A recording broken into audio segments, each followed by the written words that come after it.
Hello దోస్తులు, అందరు ఎట్లున్నారు? మంచిగా ఉన్నారా? మేమైతే మంచిగా ఉన్నాం అని అనుకుంటున్నాం. ఈరోజు ఈ వీడియో చాలా పాతది. ఇది జూలై 30 తారీఖు తీసింది. కానీ ఈరోజు ఎందుకు అప్లోడ్ చేస్తున్నా అంటే, ఈరోజు మీకు కొన్ని ముచ్చట్లు చెప్పుకోవాలి. అందుకే ఈ వీడియో అందరికి తెలిసిందే. ఈ గిరియానీలు అందరు రోజు బయట తింటారు. ఇలా నేను పెద్దగా చెప్పేది ఏమున్నది, మీకు అందరికి అండడవచ్చు కదా. సరే, చూసినా తెలుస్తుంది. జర ముచ్చట్లు కూడా చెప్పుకుందాం రండి. ఇంకేంది, మొదలు పెడదాం ముచ్చట్లు. ఈరోజు నాకు అండ్ కల్పనకు పెళ్లి రోజు. జరంత శుభాకాంక్షలు తెలియజేయండి. మరి మీ శుభాకాంక్షలు అండ్ మీ ఆశీస్సులతో పాటు ఏదో కుదిరితే 4-5 గిఫ్ట్లు కూడా పంపించర్రి. Just kidding guys. ఓకే, కానీ మరి ముచ్చట్లకైతే వెళ్ళిపోదామా?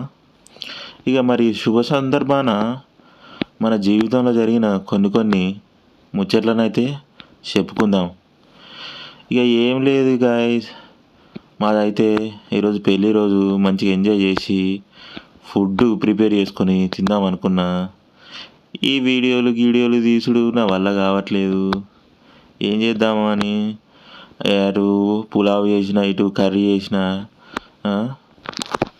ఏం చేద్దాం మరి? ఇక మన జీవితం గట్టు ఉంటుంది కదా. చాలా ముచ్చట్లు చెప్పేటివి ఉన్నాయి దోస్తులు మీతోని. కానీ మీరు తోడా సపోర్ట్ ఇస్తే కదా నేను తోడా బోల్తా. ఈ బోలేతో క్యా ఇస్మే అందర్ మే క్యా హోతా. ఏం గిడి పిసిలేసిందని మాట్లాడతాను అనుకుంటారా?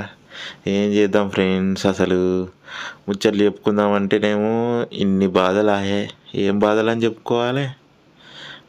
ఎన్ని ఏడ చూసినా అవమానాలు, డబ్బు లేదని చీదరింపులు. మరీ అంత ఘోరం ఫ్రెండ్స్. డబ్బు లేకపోతే మనిషి వాల్యూ ఇయ్యరు ఫ్రెండ్స్. మాట ఇచ్చి కూడా మాట తప్పేటోళ్ళు ఉన్నారు ఫ్రెండ్స్. అవసరానికి వాడుకునేటోళ్ళు ఉన్నారు ఫ్రెండ్స్. ఏం జీవితం ఫ్రెండ్స్ ఇది. కష్టపడ్డా కానీ ఫలితం లేని రోజులు ఫ్రెండ్స్ ఇవి.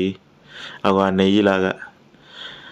ఇంత కష్టపడి బిర్యానీ చేస్తే ఆ నెయ్యి గింతంతే కానీ మంచి ఫ్లేవర్ కొట్టేస్తుంది. కొందరు కూడా అంతే, కష్టపడి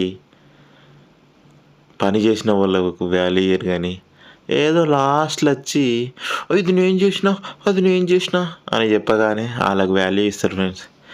ఏం చేద్దాం ఫ్రెండ్స్, ఇక అట్లున్నది జీవితము.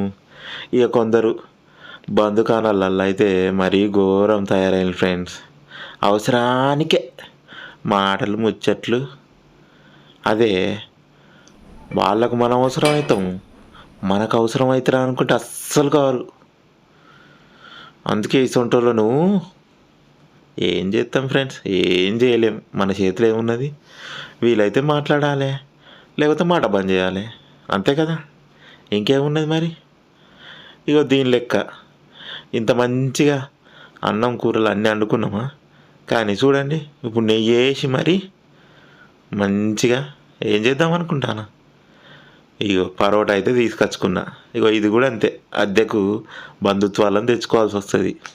సొంత బంధువులు ఉన్నా కానీ అద్దెకు బంధుత్వాలు తెచ్చుకున్నానంటే ఏదో ఆడ ఈడ పరిచయం అయిన వాళ్ళతో ముచ్చట్లు పెట్టుడు, వాళ్ళతోనే మన బంధుత్వాన్ని పెంచుకుండు. అవగట్లు ఉన్నారు ఫ్రెండ్స్.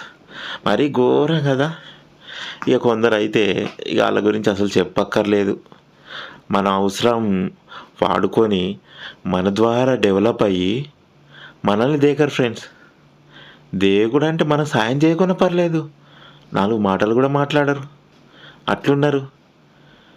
ఇక ఏం చెప్తాం ఫ్రెండ్స్, ఇక గిన్ని బాధలు భరిస్తూ జీవితాన్ని సాగించాలంటే జర ఇంత కష్టమే అవుతుంది. కానీ ఏం చేస్తాం, ఇక మన జీవితాన్ని ఇలా మలుచుకోవాలి. ఇక్కడ చూస్తున్నారు కదా పరోటాలను మనం మన చేయితోని ఎలా అయితే మలుస్తున్నామో తప్పదు కదా, మన జీవితాన్ని మనమే మలుచుకోవాలి. వేడి అన్నం, ఎండాకాలం కదా పొగలెళ్ళినట్టు వేడి అన్నంలో కొన్ని టైమ్స్ మన జీవితంలో చేదు అనుభవాలు పొగలెళ్తాయి. దానికి కొంచెం చికెన్ కర్రీ లాంటి అందమైన జీవితాన్ని యాడ్ చేసుకొని మన మనసును సంతోషంగా తృప్తిపరచుకోవాలి. సో వాళ్ళు ఏదో అనుకుంటారు, వీళ్ళు ఏదో అనుకుంటారు అని జీవితంలో మాత్రం ఎప్పుడు ఎవరి గురించి ఆలోచించుకో. నీకు ఏ విధంగా కావాలో ఆ విధంగా జీవించు. కొన్ని వాటి కోసం కొన్ని తగ్గించుకోవాల్సి వస్తుంది. అలాంటి టైంలో ఖచ్చితంగా తగ్గించుకో. నీకు మంచి రోజులు మాత్రం ఖచ్చితంగా ఉంటాయని మనకు మనమే ధైర్యం చెప్పుకోవాలి. మనకు వచ్చి ఎవ్వరు చెప్పరు.